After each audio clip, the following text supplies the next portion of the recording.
John Brennan here with MMA Tea Company. I have the Honey Badger, Lateesha Mohl, coming from her place down in Hummelstown. Close, Harrisburg. In the Harrisburg area. Lateesha is one of our newest signings with MMA Tea Company. We'll be selling her merch online, so I wanted to get in touch with her, see how she's doing through the coronavirus, and see what she has coming up after this all is lifted. So Lateesha, how are you doing? What's been going on, and how are you kind of staying active in these times? Doing pretty good. I fully recovered from the collarbone break, so I started like full blast training again kind of mid-December. And then, all this coronavirus stuff started. So I was getting ready for Golden Gloves, which has been canceled and moved to July. But in the meantime, to stay active, I'm kind of just running outside. I have some weights here at my house, doing a lot of like body weight exercises, though, circuit training, things like that, just to kind of stay in somewhat of a shape. But it's hard when, all the gyms are closed. You can't really utilize all the things they have. Yeah, sure. And, I think a lot of fighters are in, the same boat as you are, where they want to train, but they also know, that it's not the safest thing to be doing right now. When you say you were back to full-blown training, what does, a typical week of training look like for you? Well, I mean, in a fight camp, it's a little different, even though I don't take much of a break anyway. But in a fight camp, I train 6 days a week, take one rest day, and then I usually take like an active rest day, which I still count as a training day.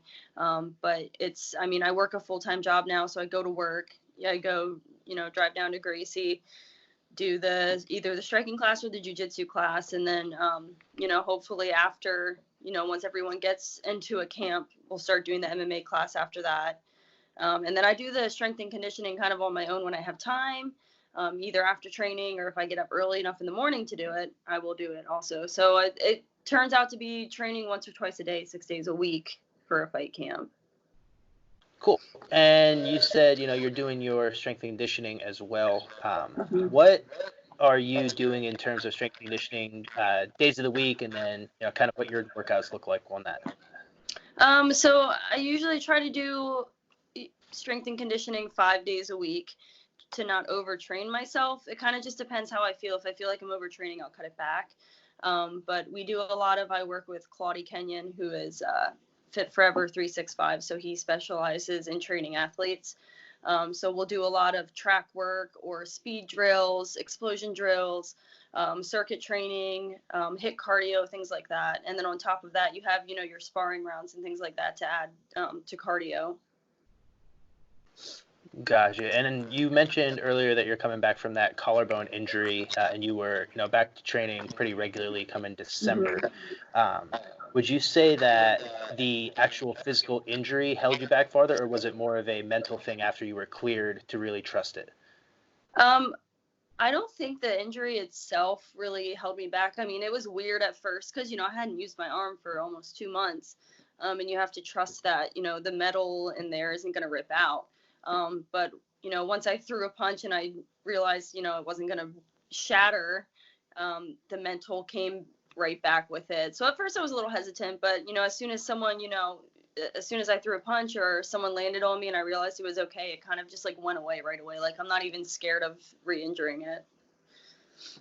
Awesome. Yeah, a lot of people have talked about that being the biggest thing that holds them back. So that's good that you, kind of got over that early, and not have that hold you up. Yeah. So you said that, you have Golden Gloves coming up in July. Is that going to be really the first time that you've delved into just strictly boxing? Yeah. I don't have any prior boxing matches. I've sparred boxing a few times with the gym that I'm doing the Golden Gloves camp through. And it's just like a different, I don't know how to explain it. It's really different from MMA, especially cardio wise. It's just the punch output is ridiculous. It's hard to keep up with them. So they do a lot of extra sparring and things like that, which I'm not really used to. We don't spar every day at the gym, where they almost spar, 3 times a week.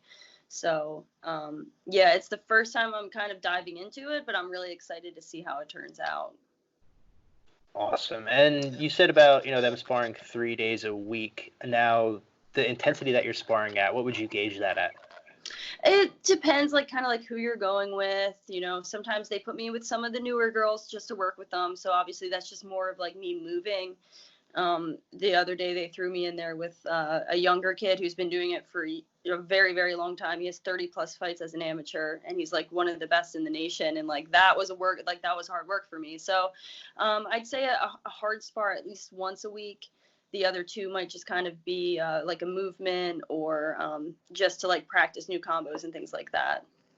Gotcha. Okay. Now, with this being, your first time boxing, say that goes really well and you kind of fall in love with the sport of boxing, would you see yourself going that route or going more into kickboxing? I know you had some success in some fights prior to breaking your collarbone. Or are you still focused primarily on advancing in your MMA career?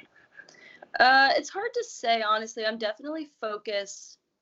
Like, I kind of think like worst case scenario, I'm definitely focused on trying to take my kickboxing career a little further. Maybe even like Muay Thai. I don't know. I gotta kind of, mess around with that. But if the boxing goes well, I wouldn't be opposed to like doing more matches. But I definitely want to still keep my focus on kickboxing and MMA for sure. Gotcha. Okay. And I know you're also training jiu-jitsu more now than I think you had previously for a while. You did a couple tournaments. What do you think jiu-jitsu has done for your overall game and not just MMA, but in boxing, kickboxing, and then maybe increasing in cardio or just helping mentally?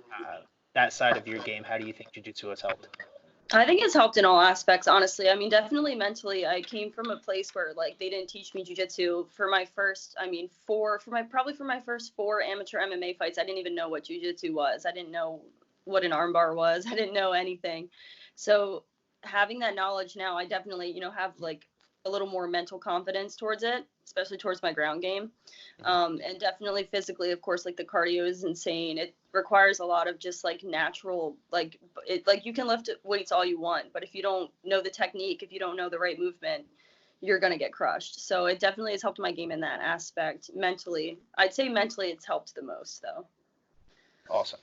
And I know too, you had a rough go early on in your career, losses in MMA kickboxing, and then you kind of went on a pretty good streak before getting hurt. What would you say was the biggest change to your training approach that helped you get over that hump and start, putting those wins together? So the kickboxing wins, they came like I had never had any kickboxing matches before, and then in a year I won all 4 of the kickboxing matches I've ever had. And I think it was just a matter of like me doing things backwards. Like I feel like when most people start training for MMA, they start training, wrestling and jiu-jitsu, and you add in the striking, and then you might try a kickboxing match, and then you might try a grappling tournament, and then you might graduate to like an actual MMA fight. Where I started backwards, so I just got thrown in a cage for the first 4 fights trying to like figure out what I'm supposed to do. And, now I'm catching up. Now, okay, well, I have the striking. So going into a kickboxing match almost felt just like sparring to me because I already had all that experience doing that. So I think just taking a step back and kind of starting over, like I kind of had to start myself over. I had to be like, okay, we need to stop with the MMA stuff for a minute, go to a jiu-jitsu class, go to striking class, do some tournaments, do some kickboxing matches. Okay, now that I have that confidence back, we'll start training for an MMA fight. Hopefully one where I don't break my collarbone again. Sure. Yeah, nobody hopes for that. Yeah. Now, before I let you go, now, obviously, we're not planning on anything coming up in the future. I know all the upcoming cards are canceled. Right. But looking out farther into 2020 and then even into 2021, what are some goals that you have for yourself? So definitely, I would really like to follow up with the Golden Gloves plan. I definitely want to just give it a shot. I think it would be a great experience. I definitely want to do maybe some kind of Muay Thai fight in there as well, or like a Bunshu fight, which is Muay Thai rules with MMA gloves. So it's still kind of getting me used to that MMA groove.